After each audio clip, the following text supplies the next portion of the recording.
Well, good morning, good evening, good late night, depending on where you were or where you are in the world. As you may remember, we moved our YouTube live an hour earlier to accommodate demand from Asia. Now, I was 30 seconds late today. The reason was Somnambulous or Sleepwalker brought up a great point about today's topic, dairy products. He said, I don't drink, he or she said, I just don't drink cow's milk anymore. It causes phlegm. That is a very common perception. Is it true? Does cow's milk really cause phlegm in some people? Probably, maybe, but the Australians don't believe so. They believe the evidence would indicate any liquid that has that same consistency with milk. Milk has a lot of protein and a lot of fat in it, and protein and fat taste a little bit phlegmy. So anyway, that's why they were 30 seconds late today, and it was dealing with an interesting question. We'll pop it up again later in the Q&A. So speaking of the topic today is the myth behind dairy fat. What is the myth? And the fact that it says myth would imply that it's untrue. But I would say, after studying C.S. Lewis and mythology, I would say, you know what? At least it was his position that a lot of myths have some underlying truths. Don't count them out completely. So is it that kind of myth, or is it just an urban myth? Like you can't carb restrict. You've got a carb load before you take an OGTT. Now that one appears to be an urban myth that really isn't that true. So we'll get to that a little bit later. If you've not been on this channel, basically what we do is we provide information for the things that are most likely to kill you in this world. The poorer countries don't tend to have this problem, but as the world has developed over the past 20 to 30 years, even the poorer countries like China, India, maybe different story, but the same things have begun to take over in terms of the major causes of death and disability. And those are heart attack and stroke, cardiovascular disease. And those are more than anything else caused by undiagnosed insulin resistance, diabetes, and prediabetes. So those are the things we cover, and because these are the number one causes of death, the number one causes of permanent disability. A lot of other things get involved in terms of topics. For example, aspirin. Now, why would aspirin become an issue? Because aspirin has been found to be effective at decreasing sudden cardiovascular events. Why? Because it's an antiplatelet. It causes a little bit more difficulty for clots. And guess what? What's that got to do with this? It's actually got a very important issue, or it actually brings up an important issue. Most people think that a clot, they don't think about a clot in terms of what's actually causing the heart attack or stroke. They think, well, if I've got plaque, the plaque just grows in the artery until it slowly closes off, like hair growing in a drain, not growing, but accumulating in a drain, and slowly, like a bathtub drain, and slowly closing off that drain. That is plumbing. That's not the way heart attacks and strokes work. Tiny amounts of plaque can cause an event. In fact, 2/3 of cardiovascular events happen in plaque that is so minimal that it doesn't even impact the flow in the artery. So how does it, if it's not impacting the flow, if it's that small, the common sense assumption is that a piece of it's breaking off. That's not what's happening either. What happens is if you are building plaque, you're in a state of cardiovascular inflammation. That cardiovascular inflammation causes you to make that, you take friendly fire. Your body recognizes the fact that that small dense LDL should not be accumulating. You have some burning in your the glycocalyx of the endothelium, the intima lining of the artery wall. That's a very thin lining. It's where all the metabolic processes occur. Just like if you think about marshlands, they are where the metabolic processes occur, and they're very fragile. Same thing here. The lining of our artery wall is like a marshland. It's where all the metabolic processes occur. Oxygen's dropped off, carbon dioxide's picked up, sugars and proteins and building blocks are dropped off, waste products are picked up. It's not built for stamina and strength. The next layer, the muscle layer, the structural layer, it's called the media. That's the layer that isn't impacted by this process. So our own immune system says we need to get this plaque out of here. It starts to attack the plaque. It attacks plaque just like it would anything else, any other dead tissue or invader that's not supposed to be in a particular place. When it does that, it releases enzymes, and we can actually detect those two of those enzymes. One of them is LPPLA2. The other one is myeloperoxidase. Those are both tests that we look for in the cardiovascular inflammation panel that we do with testing for cardiovascular inflammation. Now, what has all this got to do with aspirin and with cardiovascular events? Well, if you've got cardiovascular inflammation, if you've got those two enzymes attacking plaque, you get softening of that plaque. That's what those enzymes do. They soften that plaque. Plaque, when it's soft, can squeeze back through the lining, the intimate layer, and touch the blood. If it does and touches flowing blood, it causes a plaque, causes a clot. And a clot is what kills you. It's what causes the cardiovascular disease.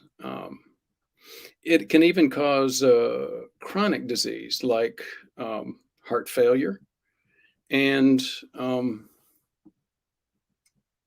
Alzheimer's. Why and how does it do that? Well, if you think about it, instead of having one big catastrophic plaque, if you have microscopic, one big catastrophic event, if you have microscopic events, microscopic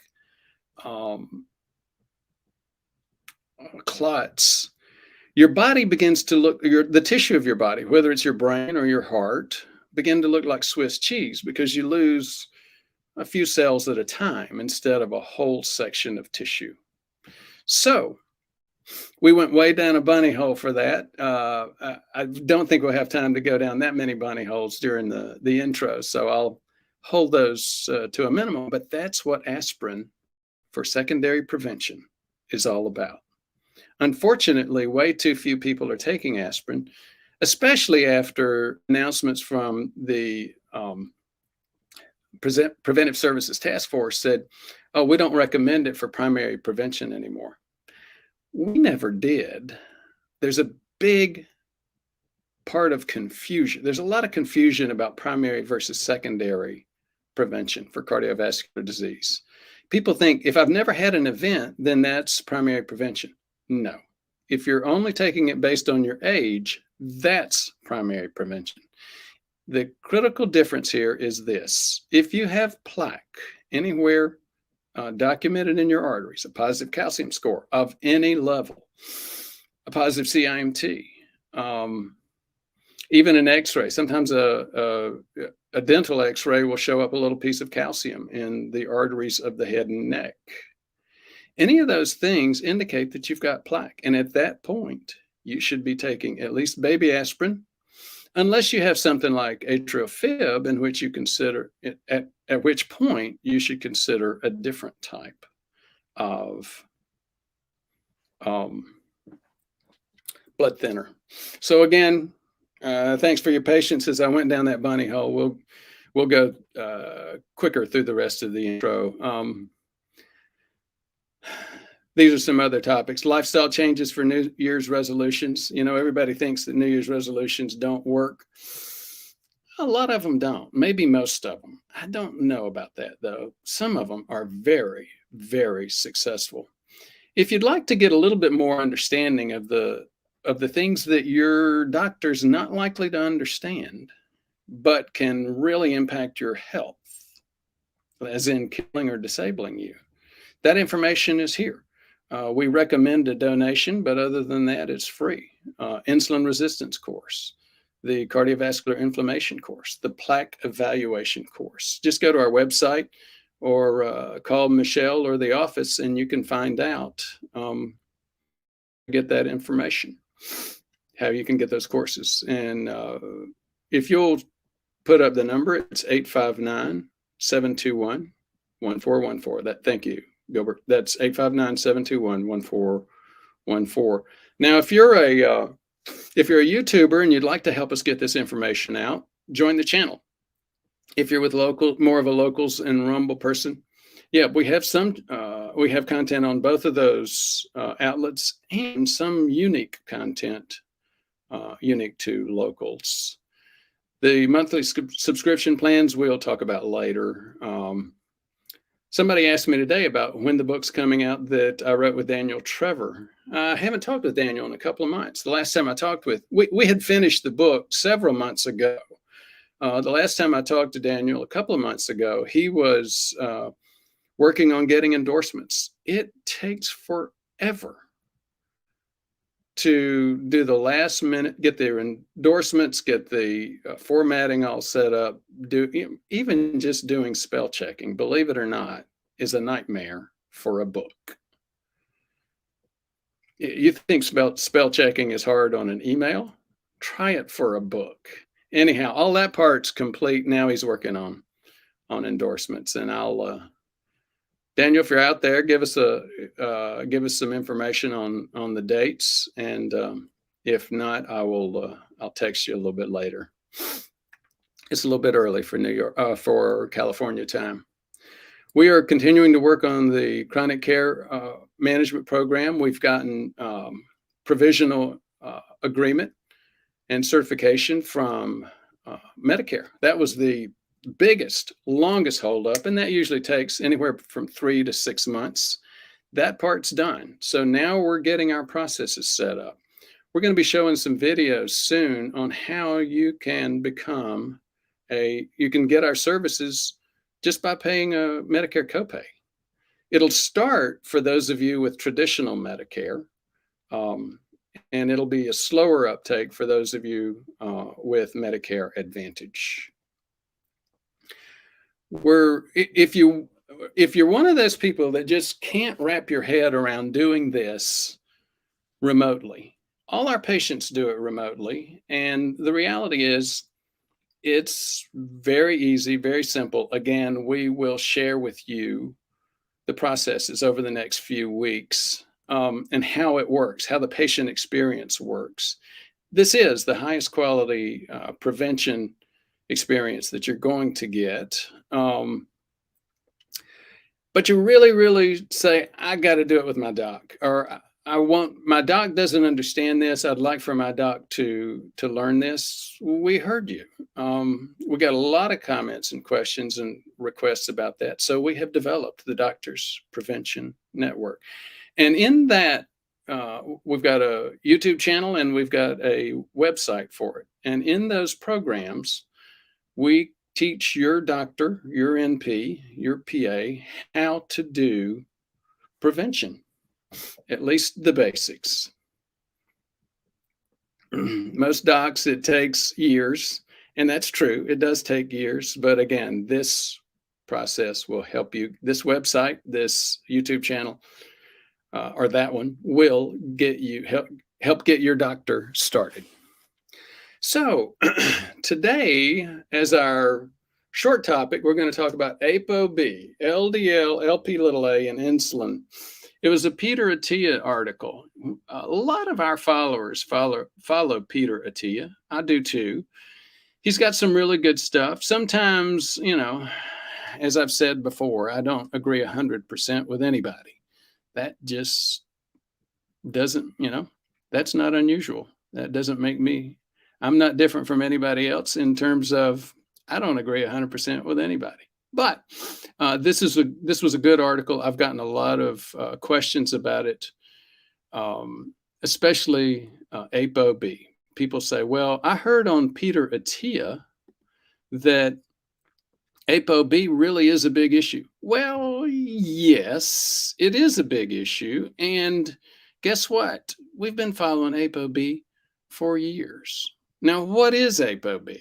That's a lot of people are going to be saying that. Well, Apo, if you think about it, cholesterol. You hear this thing, oh, it's good cholesterol or it's bad cholesterol. Cholesterol is the same. How can it be one of them be good and one of them be bad? It's the particles of cholesterol.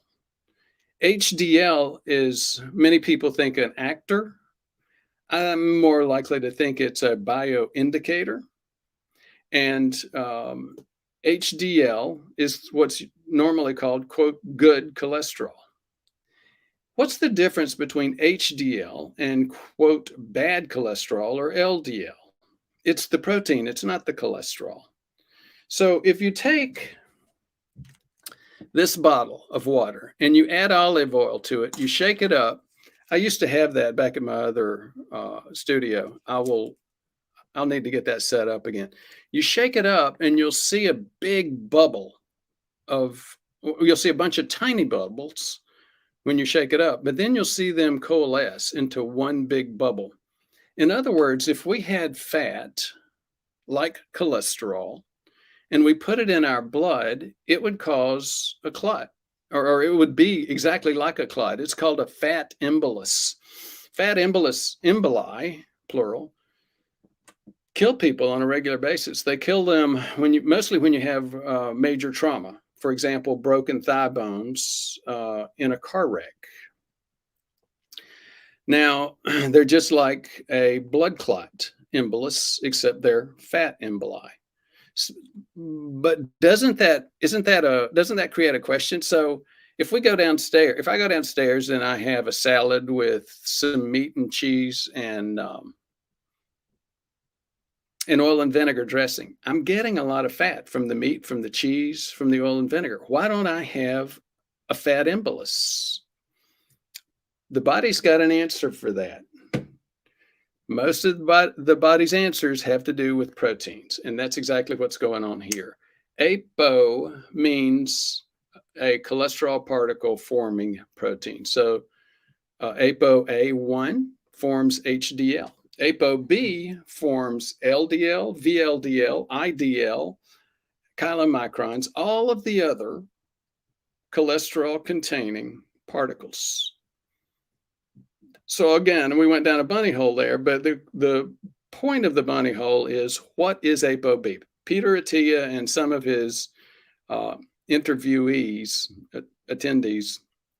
are really big on ApoB. Would I argue with it? No, I don't really argue with it. What I would say, though, is that that's something that we've been tracking for years. Is there a link to hyperinsulinemia? Of course there is. Is there a link to prediabetes? Yes. So I'm going to go down another small bunny hole, maybe not so small. But here's what happens. As I've said, the cholesterol panel, and especially the cholesterol fractionation or particle count, are a major reflection, bioindicators of what's going on with our carb metabolism. When you get hyperinsulinemia, endothelial dysfunction, what's going on is the particles in LDL and HDL, the larger, fluffier quote, good particles out of both of those populations. You'll hear people like Nir Ali saying, everybody's wrong, LDL is good. Well, you know, I hate to say it. This is all like six blind men and an elephant. Everybody's right in their own way, but everybody's also wrong in their own way. So here's the thing. LDL is good, the larger, fluffier particles. It's the small, dense LDL that's bad.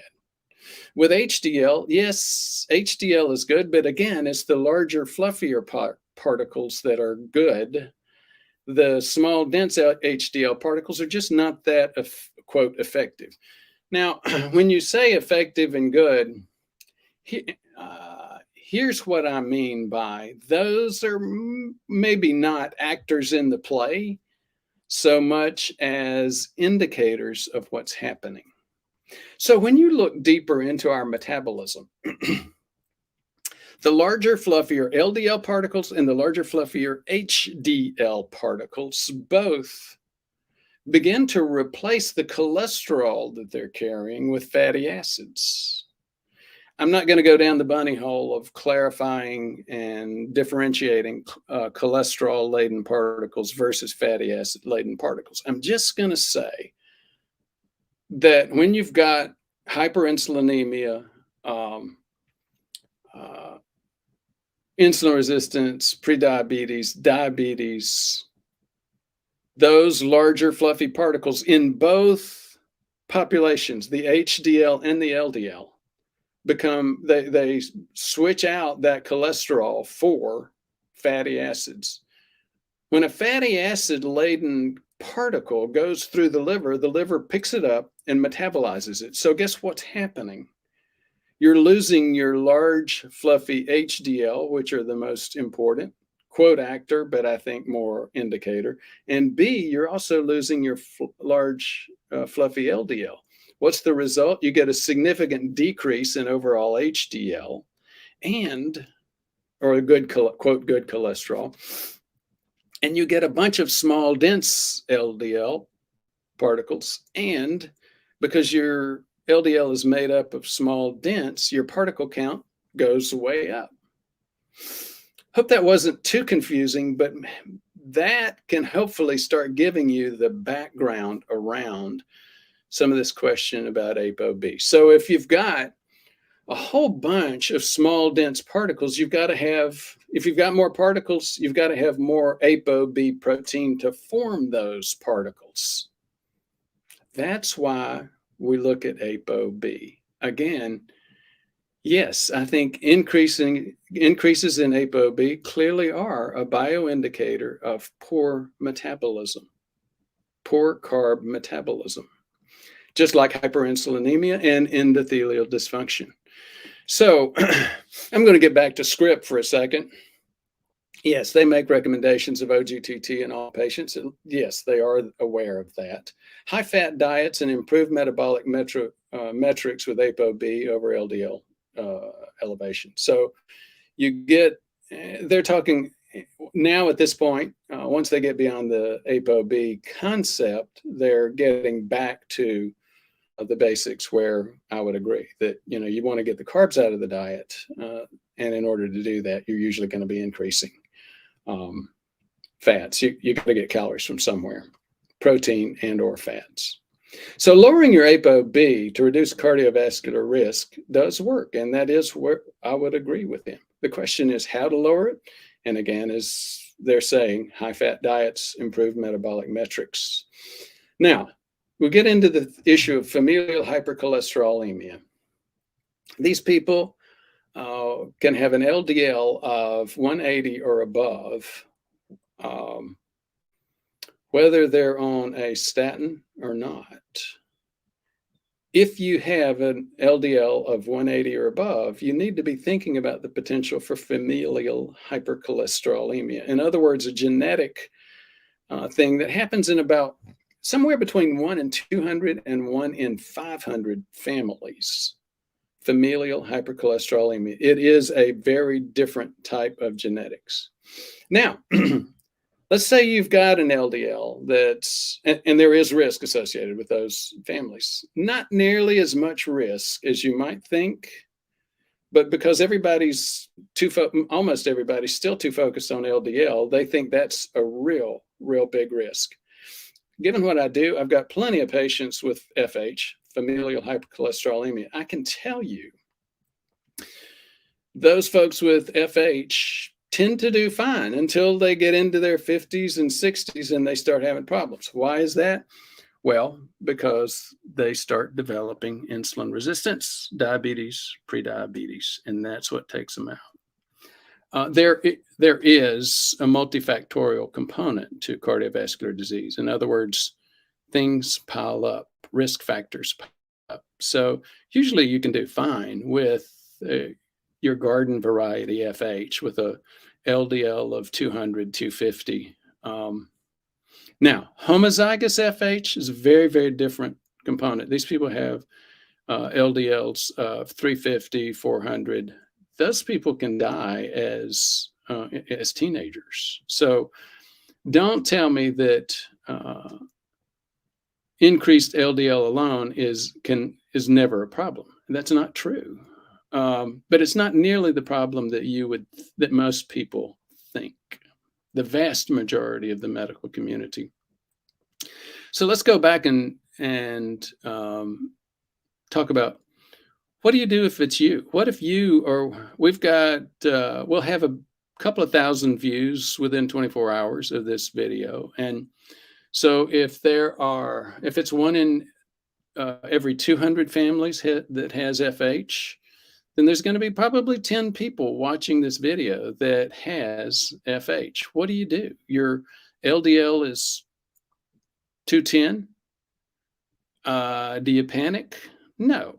You do what most of the rest of us should be doing, and that is, or all of the rest of us, first look to see what your insulin sensitivity is, whether you have prediabetes.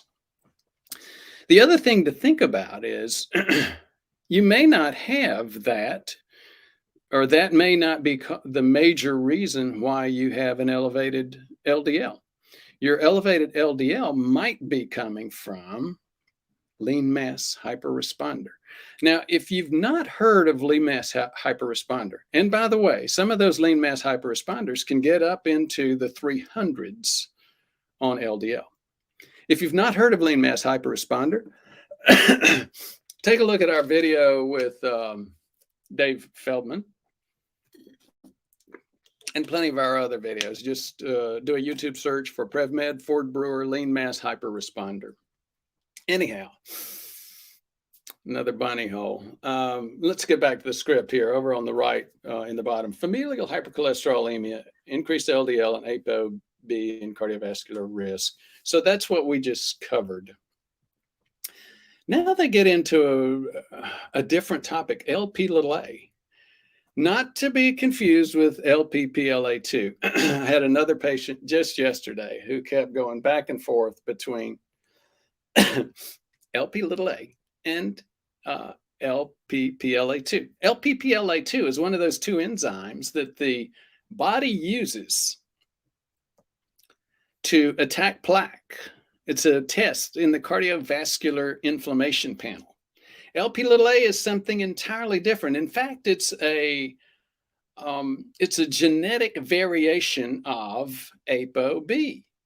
And so when we do our panel, one of the things that we look for is there's three things, the three apolipoproteins.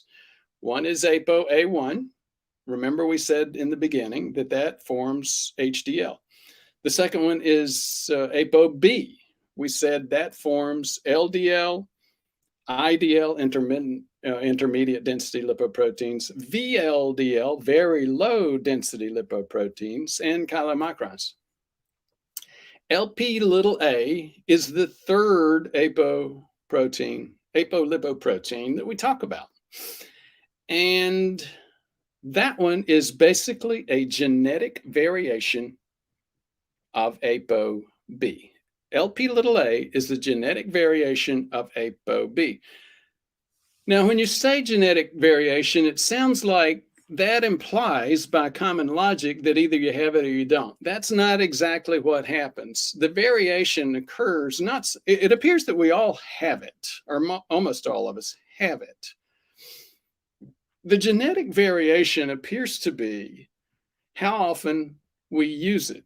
So with some people, and we've had plenty of them on the show, Joe, I'm blanking on Joe's last name. Several other people. Joe, for example, had an LP little a up in like 700 and 800s. We've had several people talk about their LP little a problem.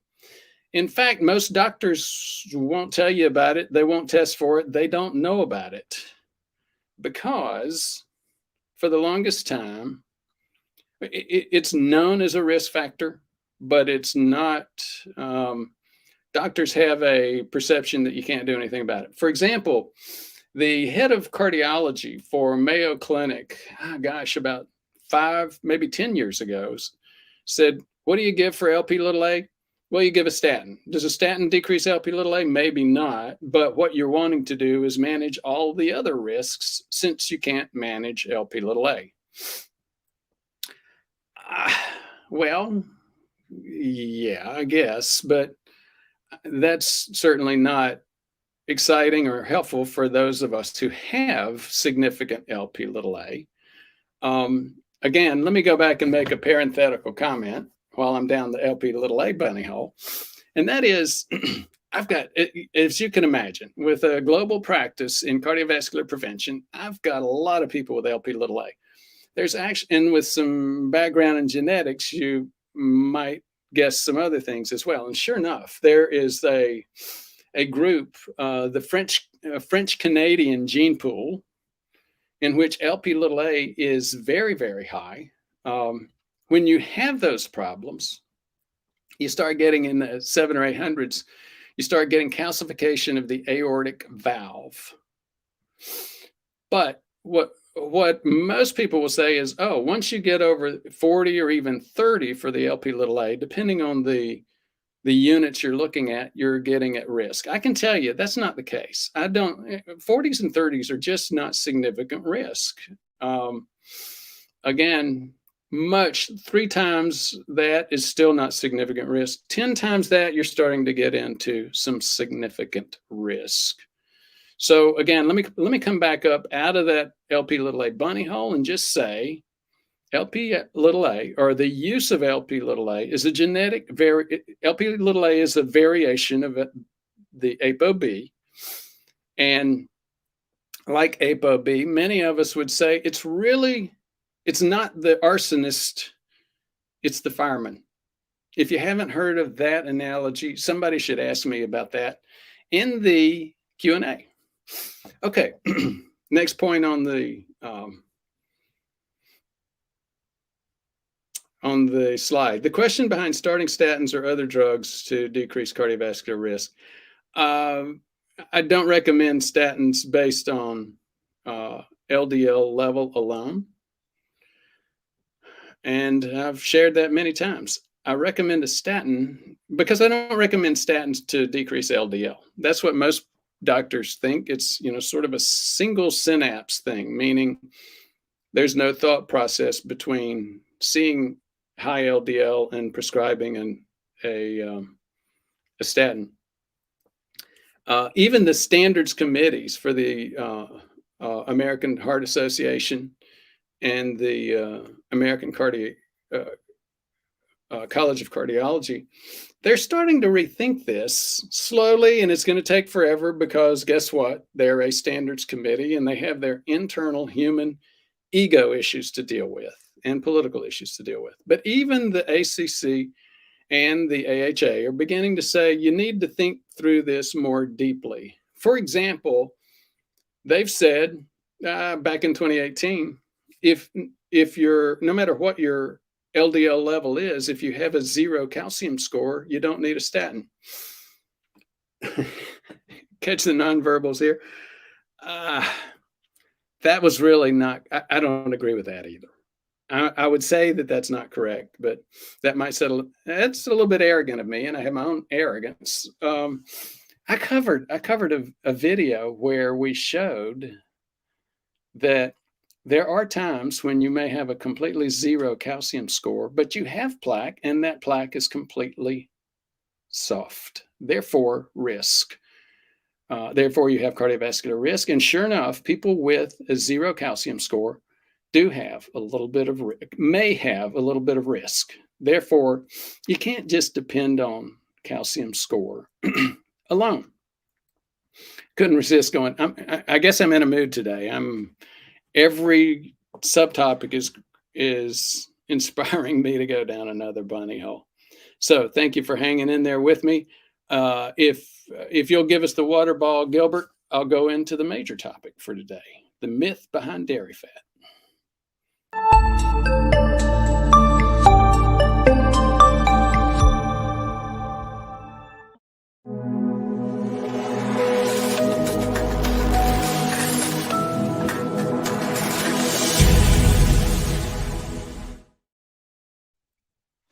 So before I get to that topic, I'm going to share some of the emotion that I had a patient yesterday that was very emotional. He came to see me first about a year ago.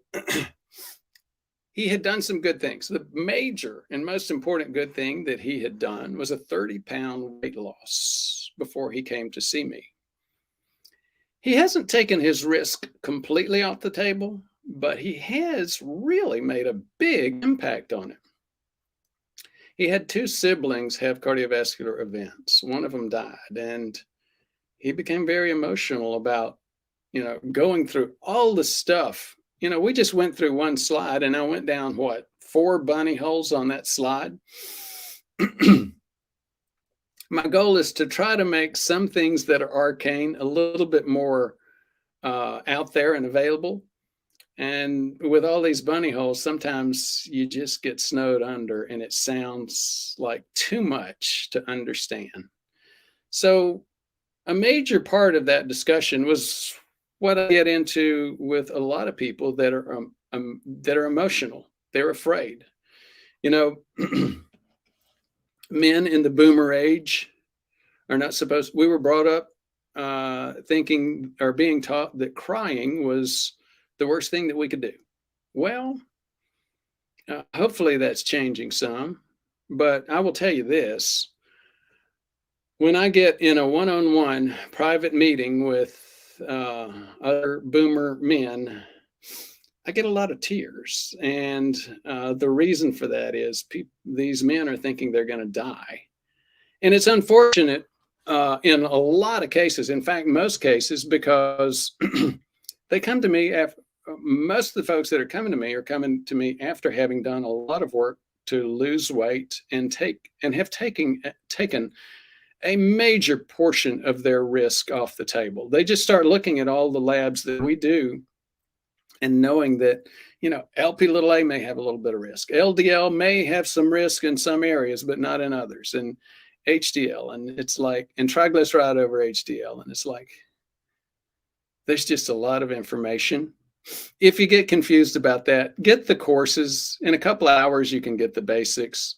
Or if you'd like, come see me. We're expensive, but we've heard you about that. We're working hard to make ourselves available through just plain old Medicare. So keep in touch with us on that. And let's talk about the myth behind dairy fat. So this was covered by another person I like to listen to, the skeptical cardiologist. This was in August of 2022. And the question was, does eating high-fat dairy cause heart disease or obesity? Has the science changed over the last decade? Now, one of the things to think about is that a whole lot of this is saturated fat. And if you're a reader, and you haven't read The Big Fat Surprise by Nina Teicholz. Nina, by the way, may be one of those authors that's giving us an endorsement on that book that Dan was working on. He did a great job, much better job than I did on finding endorsements. But anyhow, another bunny hole. The skeptical cardiologist is making his comments about the Dietary and American Heart Association guidelines for nutrition since 1985. In 1985, that's where everybody was saying, look, fat in the arteries comes from fat in the diet.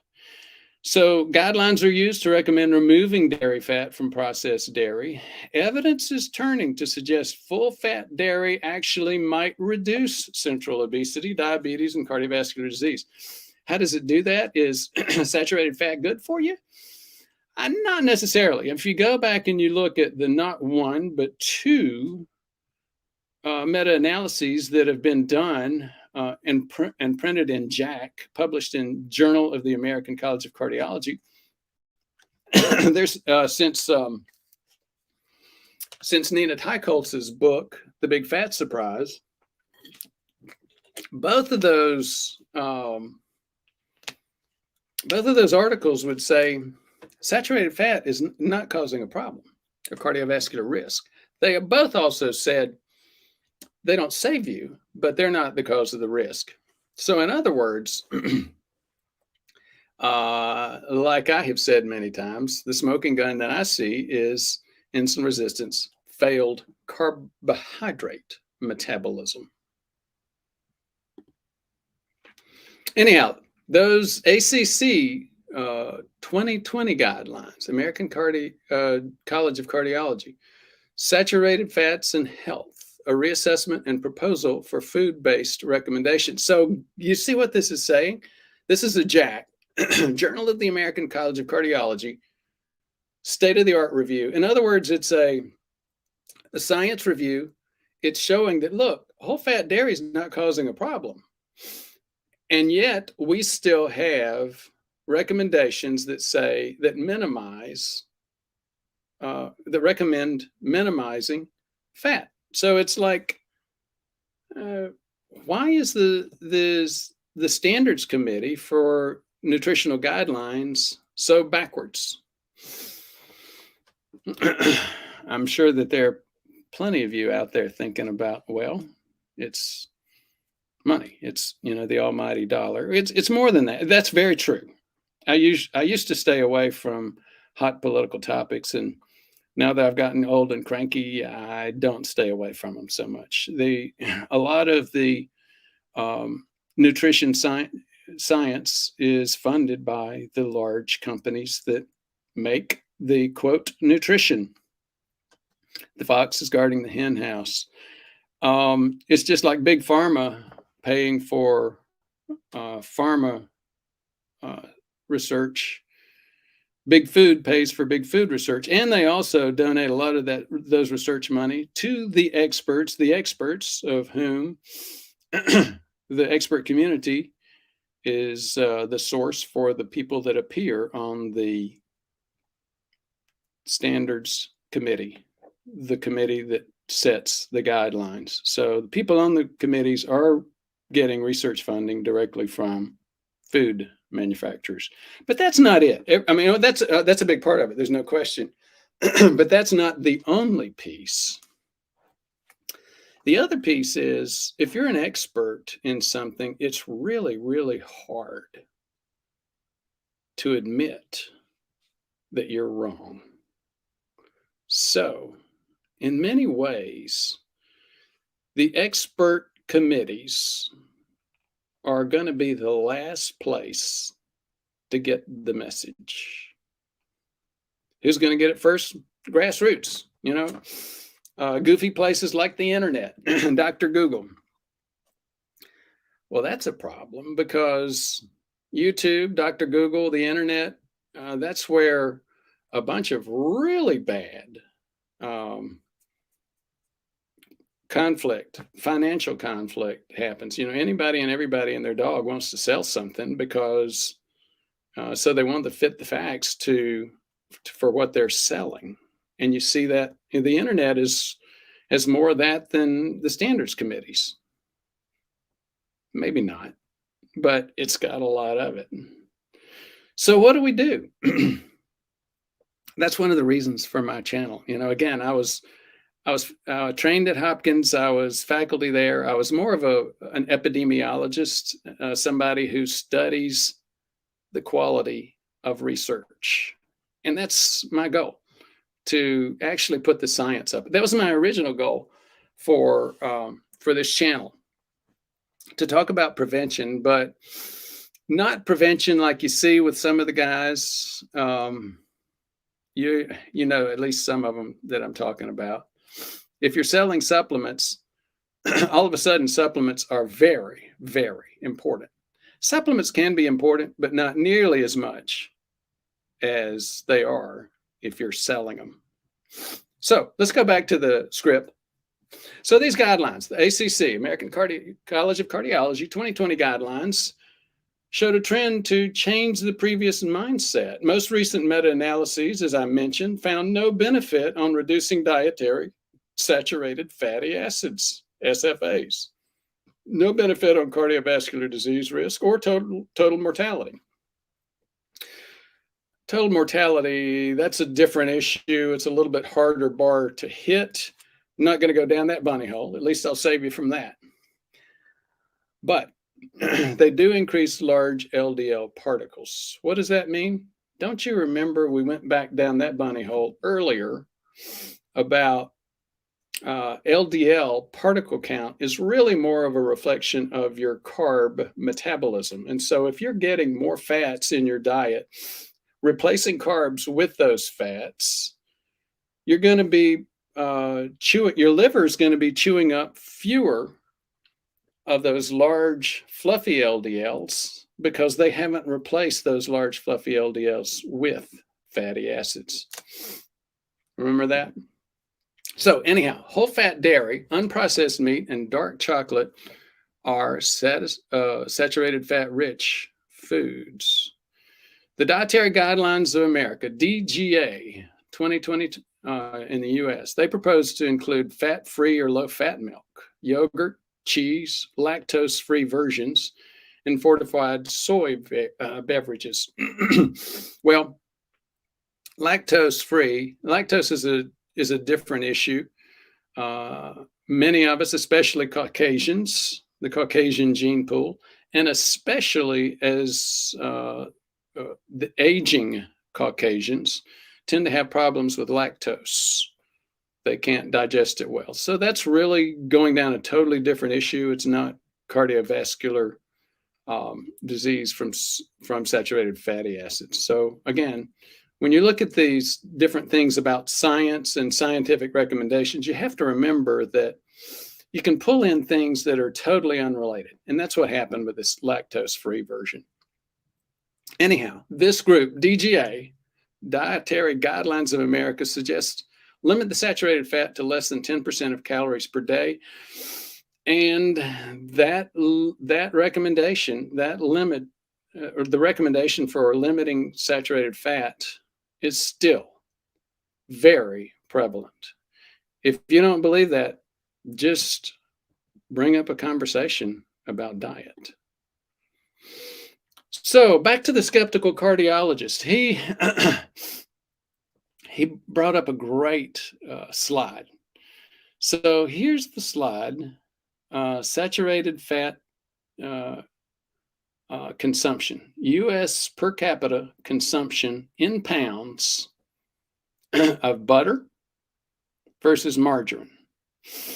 Now, again, you're starting to go down a different bunny hole here. And I don't think I don't think this issue is as important as some other issues, but it's worth looking at. There was a big increase in the use of margarine, and that came as a replacement of butter, saturated fats in butter. Now, you're beginning to see that switch. In fact, the margarines replaced butter late 50s, early 60s, and at this point in time, now, both of them are a lot less than they were originally. And guess what? Maybe that's because we've replaced all of those fat calories with carb calories. To me, that is what this slide says more than what, the most obvious interpretation. The most obvious interpretation is that, excuse me, the most obvious interpretation is that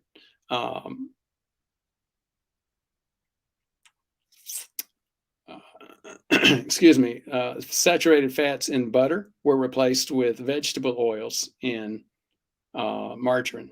That's true. And the most obvious next step is that those have been replaced. That's true.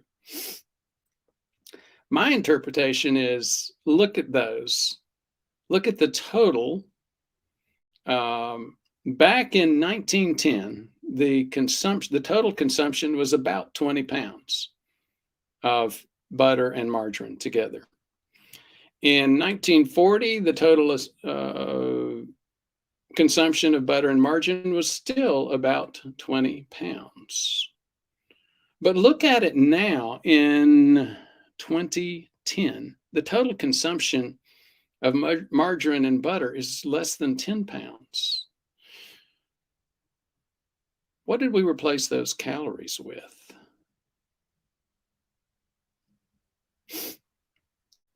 In most cases, a whole lot of carbs. Any guesses as to why we've had significant increase in cardiovascular disease? So let's go back to yet another article. This was a meta-analysis looking at dairy foods and cardiovascular disease.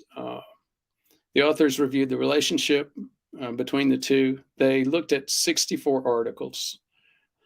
There was moderate daily dairy consumption up to 200 grams per day.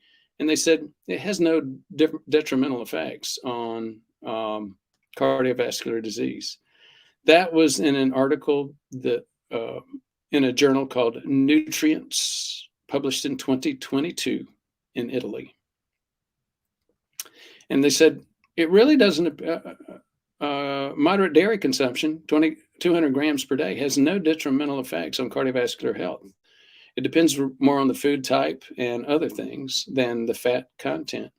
So their recommendation was there should be a trend to change dietary recommendations regarding saturated fat in dairy products.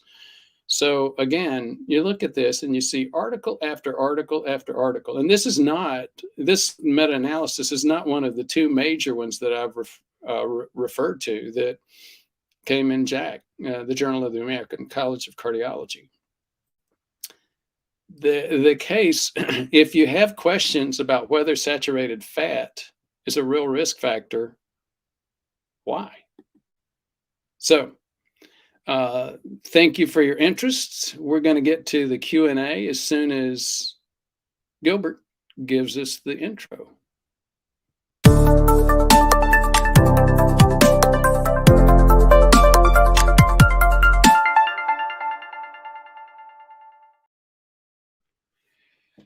So we got a few people on today, and gosh, last time we were on, we didn't have nearly as many, but we still had a lot of questions.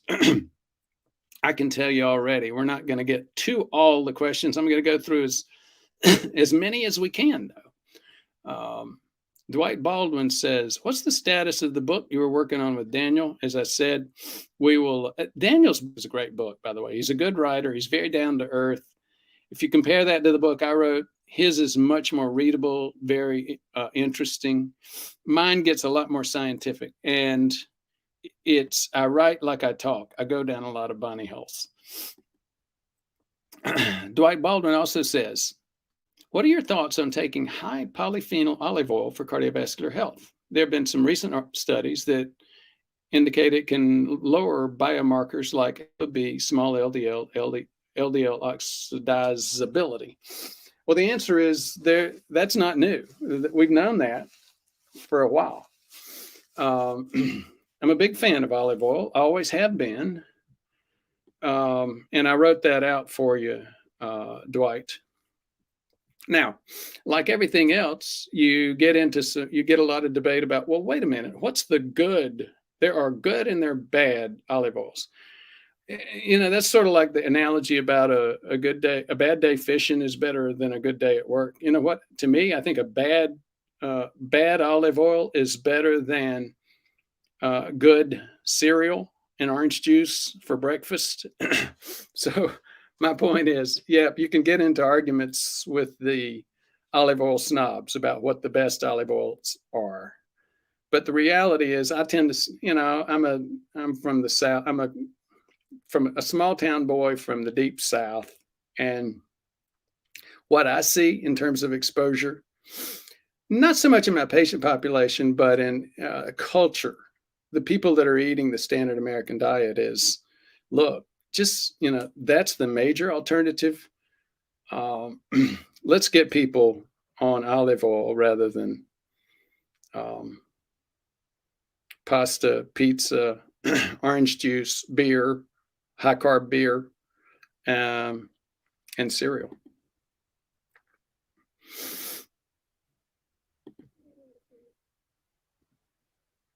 Those are my written answers to Dwight's questions. Okay, ET himself, cool subject with a K. Thank you, ET. Good morning, Bart. Good morning, Rick from Atlanta. Does insulin resistance affect tardive dyskinesia? Now, that's interesting. The question is, where did that come from? But the answer is, it does affect the risk for tardive dyskinesia. Those of you who are saying, what is tardive dyskinesia? It's a movement problem. People that take people with schizophrenia, people with some significant mental health issues and some other things, mostly significant mental health issues, take what a class of drugs called antipsychotics. Stelazine, Mellaril, Haldol. You may have heard some of those names. Tardive dyskinesia is one of the most serious, the most common, really serious problem with it, and it's a movement disorder. The longer you take the antipsychotics, the greater your risk for having tardive dyskinesia. And if you have insulin resistance, diabetes, prediabetes, you've also got greater risk for tardive dyskinesia.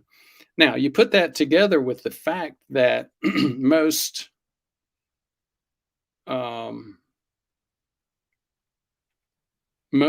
insulin resistance and even prediabetes is not diagnosed. You continue to get that problem.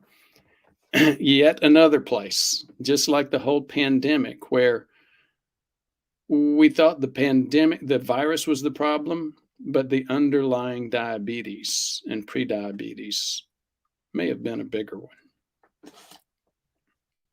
So is the diabetes a comorbidity risk for the virus, a comorbidity risk for tardive dyskinesia, or is the virus a comorbidity risk for diabetes?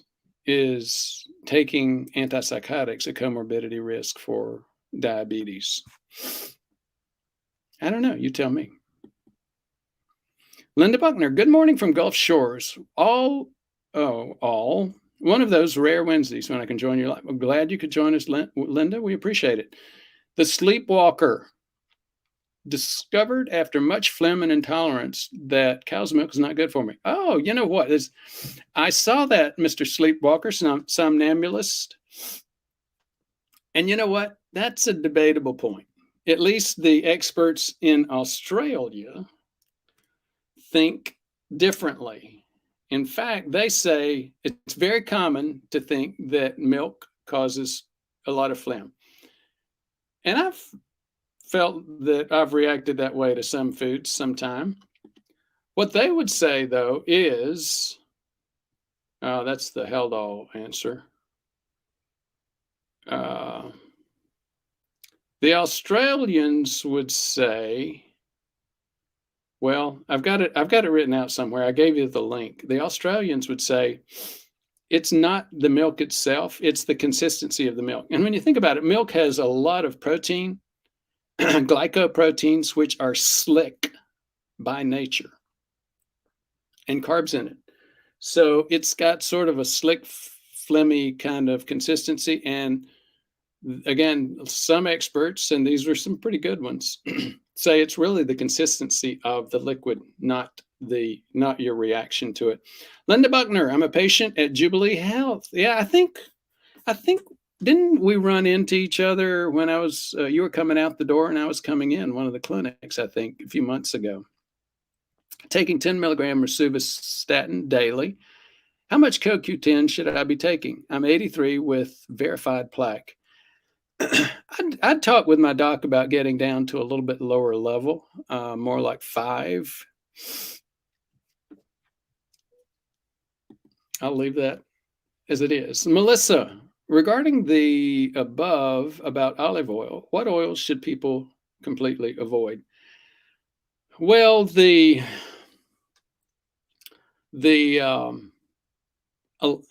I don't get deep into that, and here's why. Again, it's like the issue about that I mentioned about olive oil. If you look at population basis, there's some. If you look at the scientific evidence, there's some evidence that clearly avocado oil and olive oil are 2 of the healthiest. Some others, maybe soy oil or soybean oil. I'm blanking on a couple of the others. Somebody help me. Maybe those are not so good, but again, and here's one of the places you'll see that soybean oil is found a lot. It's a very production level oil. You'll see most bottled salad dressings made with soybean oil. It's because soybean is so cheap. If you get a salad dressing that's made more with olive oil or avocado oil, it's going to be a lot more expensive. And just remember, this is a little tip about reading the ingredient levels. The highest sometimes you'll see these labels made with olive oil. Look to see what is the first oil listed. If olive oil is the first oil listed, by regulation, by rule, it has to be the most prevalent oil, the highest concentration oil. So a little bit of a tip regarding how to read ingredient levels. Realize that didn't answer your question completely the way you asked it, but that's my spin on that. And again, others can provide other oil topics as you wish. There's a whole lot of oil snobs out there. Millard Woods, Doc, do you have an opinion on the January 2023 Hopkins study in JAMA regarding weight loss, intermittent fasting, and caloric restriction? It appears to cast down on value of fasting. You know, I covered that article. And if that's the one that I'm remembering, here was one of the major concerns I had about that article. If that's the one that I'm thinking about, look at the end product, the end goal on that article. It was weight loss. It wasn't metabolic health. So they didn't look at or mention anything like autophagy. So you can say, well, weight loss is maybe the most important indicator. I wouldn't argue with that. I think it is. Here's the other, from that perspective, I think that lends some validity to the entire concept behind that article. But here's the bottom line on that. A diet should not be a diet. A diet should be a permanent lifestyle change. So therefore, you need to find out, you as an individual, what helps you lose weight. The other thing to think about is food is for very many people has a lot of addictive, food behavior has a lot of overlap with addictive behavior. So again, I'll give them their nods that Weight loss may be the most important. It's not the only thing. From the perspective that they came from, I didn't have a whole lot of arguments with that article, other than, again, we're not talking about a diet, a short-term 6-month kind of diet. We're talking about a permanent change, and you need to make, because of the behavioral components, you need to make the change that you're most comfortable with. Rick Foley says, funny, this CoQ10 question was on my list for today too. Oh, I forgot, 200 milligrams. And don't get caught up on the ubiquinol. Yes, ubiquinol is more bioavailable. But if you're worried about bioavailability, and I wouldn't be, just take 400 of CoQ10. 400 of CoQ10 is going to be at least as bioavailable as ubiquinol, as 200 of ubiquinol. And the thing is, let's go back and look at the actual evidence. Bottom line, there's very, very little. Ubiquinol and CoQ10 are all given on the assumption, the knowledge that mitochondria are very important and that statins challenge the mitochondria, that the core molecule in CoQ10 and ubiquinol are part of the currency of that, and you would think logically would be better replaced or supplemented if somebody's taking statins. But I would challenge you, go take a look at real science, real evidence where that's been tested, and tell me what you see. Now, bottom line, do I take those? Yeah, in fact, in the beginning, I took ubiquinol, but not anymore. I just take 200 milligrams of CoQ10.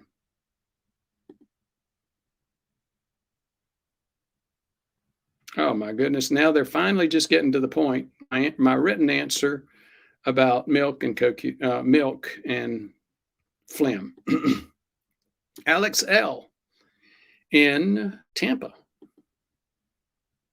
here. Thank you so much. I actually did the weekend commute. I used to be the chief science officer for a great company called Physician Partners.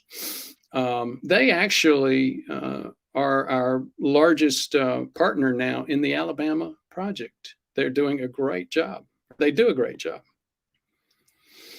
The Alabama project was so successful financially, it got far bigger than I could handle with my tiny little, relatively small retirement account investments. And it became, it needed a bigger partner who'd been longer in this program, better finances, and Physician Partners was the perfect partner to do that. Again, they are moving ahead. They've grown from, I think we had like 3,500 when we did that transition, and I think they're over 5,000 now and continuing to move ahead. Very, very popular program, and one of the best options for Medicare enrollees in the state of Alabama, if I say so myself. I cannot claim to be unaffiliated to that. It's a big deal. We started it. I'm still very much associated with it. Sleepwalker, somnambulist. I can say with 100%, it causes me mucus and phlegm. I'm not going to argue with you. Exclusion diet helped, and every time I accept some dairy, next day, symptoms without fail. Well, somnambulist, I'm going to let you argue with the Australian authorities. And the reality is, I really don't. I don't have an argument with you. I did want to present some of the evidence on the other side of that debate. Harvey Ops, Australia and New Zealand cows are A2 protein. Well, I didn't know that. What's an A2 protein? Wayne H., would you consider having a conversation about exogenous ketones? I've had several. Do they help in cardiovascular disease and cancers? Do they add any benefit to intermittent fasting? Well, if you listen to somebody like Dr. Boz, they would say yes, but they're selling them. Does that, I think it's clearly, there's no question that it is not as effective as endogenous ketones. For those of you that are saying, what's this all about? This is about, when we go on a keto diet, or anytime you lose weight, you burn fat. And in order to burn fat is a triglyceride. So you've got the tri meaning 3 places on the glycerin molecule, you have a fatty acid. The fatty acid, by the way, is what replaces cholesterol on the large, fluffy LDL and HDL particles when you have problems with carb metabolism. Now, in a different space, one of the questions is, what do you burn when you don't have carbs around? You burn fat and therefore fatty acids. So a lot of people have said, well, logically, fatty acids bring a lot of health to the table. For example, with cancers, cancers don't metabolize fats very well. A lot of cancers do, some don't. If you have questions about that, go back to one of my old videos on the Warburg effect, Warburg. The point behind that little bunny hole, and it's not a bunny hole, and it's the question that Wayne is asking here. Cancers are very, very, they've sort of evolved backwards. They're a very unsophisticated cell with a very unsophisticated metabolism. So they burn carbs. A lot of cancers can only burn carbs. They cannot burn fats very well. So if you look at, you look back at history, you look at the current state of medicine, keto diets are recommended for a lot of things. Many cancers being one of them. If you go to the cancer centers, a lot of them have strong recommendations for keto diet for many of the cancers because of this issue. So therefore, and if you go back in history, keto diet was also used for things like some refractory seizures. So the point behind that is burning ketones must have a good effect. It decreases, it helps fight cancers. It helps decrease some seizures. Again, this is some categories, some things. So then the next logic would be, well, if you're not making them, can you burn them? In other words, can you drink or those endogenous ketones? Can you get exogenous ketones in the diet? Can you take those ketones in the diet and it still have the same positive effect? Not nearly as much as endogenous ketones. And think about cancer, for example. The thing that impacts the cancer is not that the ketone is killing the cancer. It's that there are no carbs to burn. So if you eat a bunch of carbs, but you add exogenous ketones to your diet, you still got carbs there for the cancer to use for energy. So in a whole bunch of different ways, exogenous ketones probably aren't as good as a lot of people want to think. However, do I use them? I've used them a couple of times. I don't use them very much. I think it's much more powerful to develop endogenous ketones by decreasing your carb intake. So then you get again into that debate on, okay, well, we know that, but it still helps a little bit. I won't argue that. I think they do help a little bit. No question. Ricky the Gun, good morning from North Carolina. Is autophagy a significant health factor in cardiovascular health, and can it be increased? Well, that's what a whole lot of people would say. There's a whole lot of science that would indicate that. Now, here's the question. You go back and you look at that article that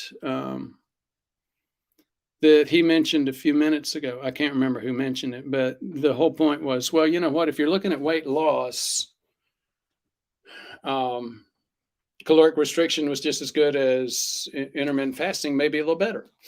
Well, again, I don't argue with that statement. That's the statement that really, that's the conclusion that comes out of that article. There is clearly evidence that you get, the longer you go, intermittent fasting, decreasing the other term, the science term, is time restricted eating. You see a lot of that. You hear a lot about that if you read some of Walter Longo's books. There's no question. There were a couple of Nobel Prizes in medicine won recently over this whole issue of time restricted eating. There's no question that there's major value to time restriction in their eating, restricting that window from standard American diet of, starting eating at 6 o'clock, early morning snack, and then eating 5 or 6 things of food, and then meals and snacks, and then your last one being at 10 o'clock. That's really bad for you. But how about, 3 low carb meals per day? How unhealthy is that? It's a heck of a lot healthier than 6 carb laden meals plus snacks. There's no question about that. And that just has to do with the sheer amount of time that your insulin components are having to work. So let me go back, though, to my perspective on what you're asking, Ricky the Gun, really is this. Once people get beyond these perceptions that caloric restriction is really very different from intermittent fasting. Yes, sort of. And here's why I say that. The bottom line is, if you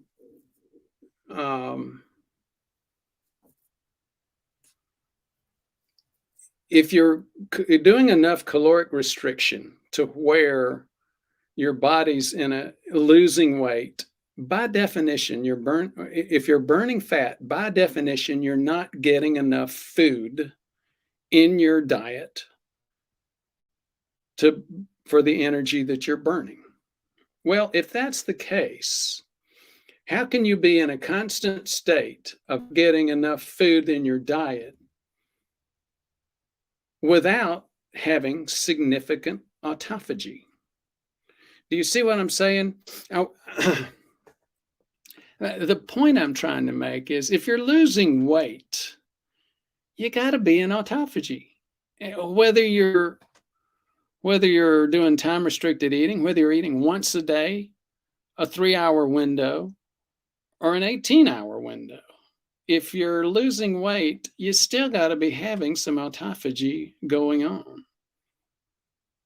And if you're gaining weight, even if it's on 1 meal a day, you may be getting some windows of carb burning, especially, but are you really doing that much autophagy? E.L. Roche, good to hear from you, E.L. E.L. is an experienced health professional in Pensacola. We worked with him a couple of times in the Medicare fee-for-value world. He's got a great handle on the numbers behind the public health numbers behind fee-for-value. Jimmy, hello. If you have had a bypass, would the grafts impede or affect the growth of natural collateral arteries? What about vitamin C or other supplements for strengthening the endothelium and arteries? Well, let me first deal with the vitamin C myth. And I hate to say that myth. I'm blanking on the name of the scientist. He's the only guy that's won 2 different Nobel Prizes. The blank vitamin C theory. So he's a smart guy. I haven't won 1 Nobel Prize, let alone 2. So how can I argue with him? I'm not arguing with him. I'm looking at the numbers, and that is these people that are taking mega doses of vitamin C. Logically, it sounds great, but the scientific evidence just does not stack up for it. And one thing you need to remember, it's a bunny hole, but it's an important bunny hole. If carb metabolism is the biggest problem, it's very important to be able to track your blood sugar levels. Vitamin C, especially over 1 gram, interferes with the ability to measure blood sugar accurately. Let me repeat that. Vitamin C, especially over 1 gram per day, interferes with any of the methods of checking your blood sugar. Be aware of that. So you may think this Libre is a nightmare. It's not working. This blood sugar test is not working.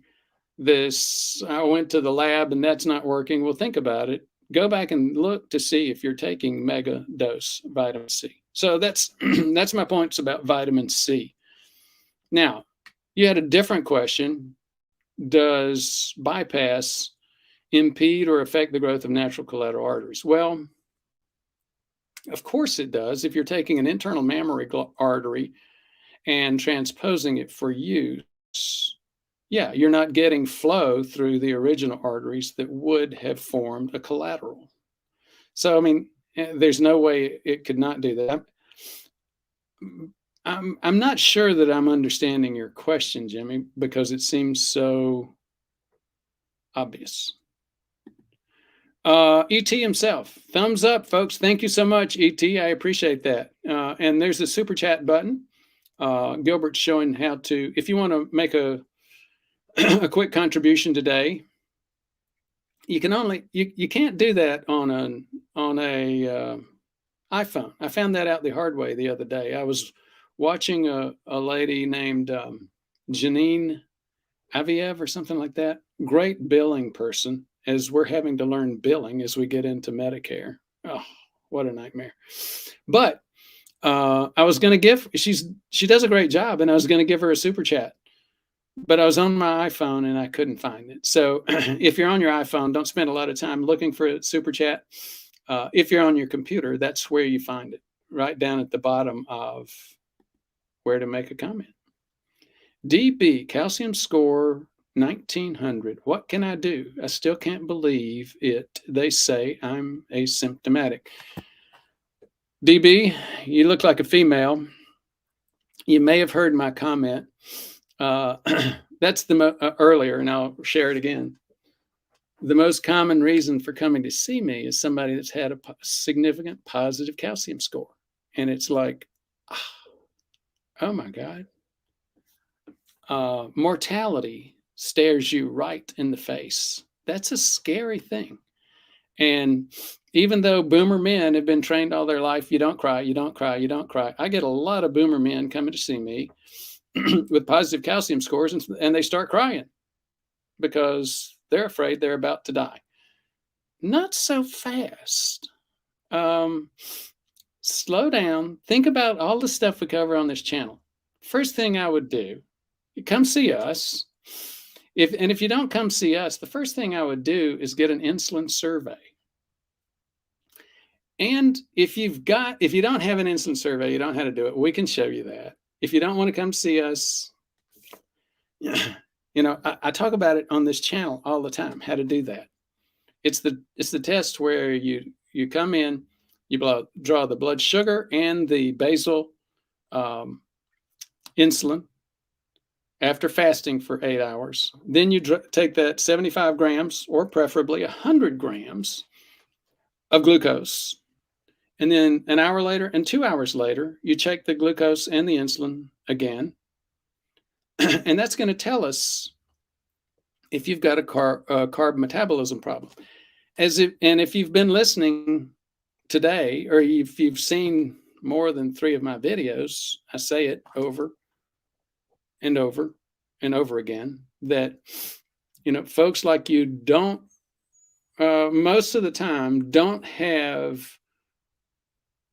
you've got risk. There's no question. This can kill you, and it's more likely to kill you than anything else or disable you. But you don't have to panic. You don't have to get emotional. You just evaluate the situation and respond to it. And we know what the most common issue is. Most of us, by the time that we're forming plaque, we're forming it because we got into cardiovascular inflammation.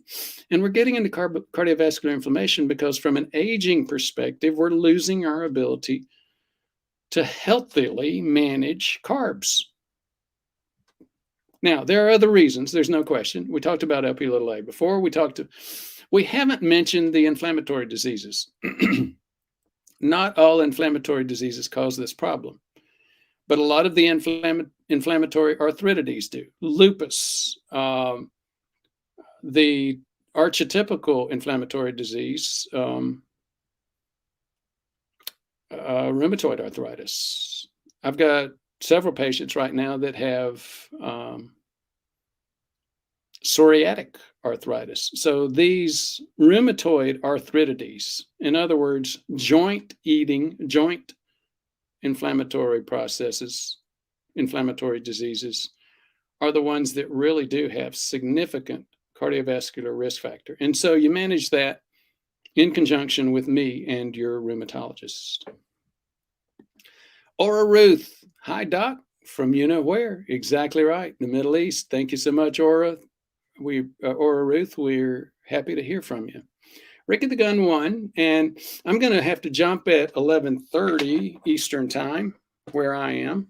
Certainly not where Aura Ruth is. I doubt, unless you're back in the States. So we got 2.5, 3 more minutes. Rick of the Gun, you have mentioned the benefits of GLP-1 drugs, but can't these same results be achieved more safely through diet and lifestyle? Yes, I think the questionable term is more safely. And maybe the questionable term is can or cannot. And then there's another question too. So let me deal with those. I've actually got a couple of friends who are tiptoeing back and forth. Should I take these? Because I've heard they cause thyroid cancer. I've heard that when you go off them, you balloon back up. Your risk goes back up again. Well,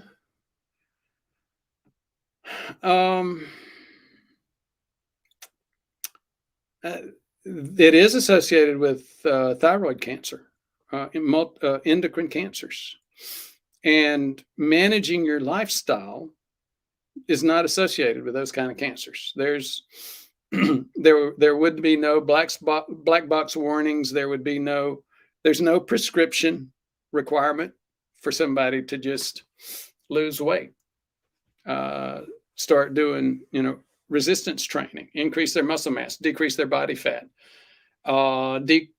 keep their blood sugar levels below 140 on a regular basis or below 120. There's no prescription required because there's little to no danger associated with that. However, the question is, can you do that? That's the question number one.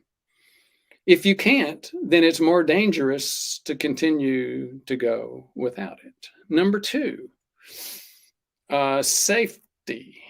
Well, I think the same questions go for safety.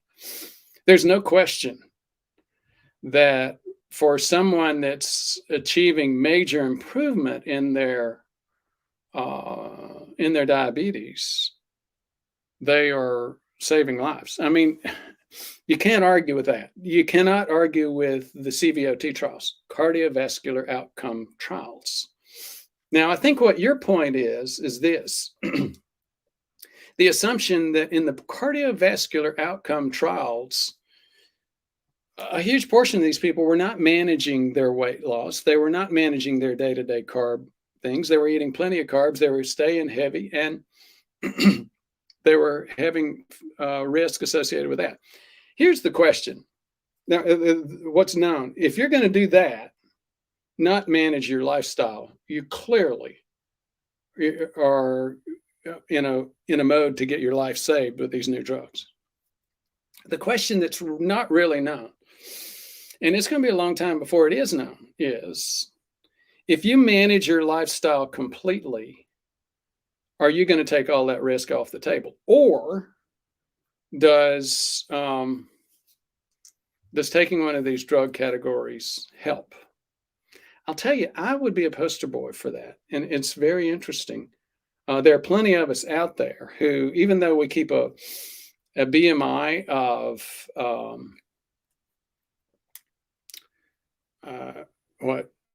20, 21, 22, and keep a very low carb diet, or for the most part. I was really bad this past holiday, the worst I've been in many, many years, but I'm back on the wagon now. There are plenty of people who manage their lifestyle, but still have very significant insulin resistance. I think for those folks, and I'm one of them, there's a case for taking the drugs. It's a really good question. It's a question that's coming up time and time again in my practice. So thank you for raising it. It was a great question to end the day on.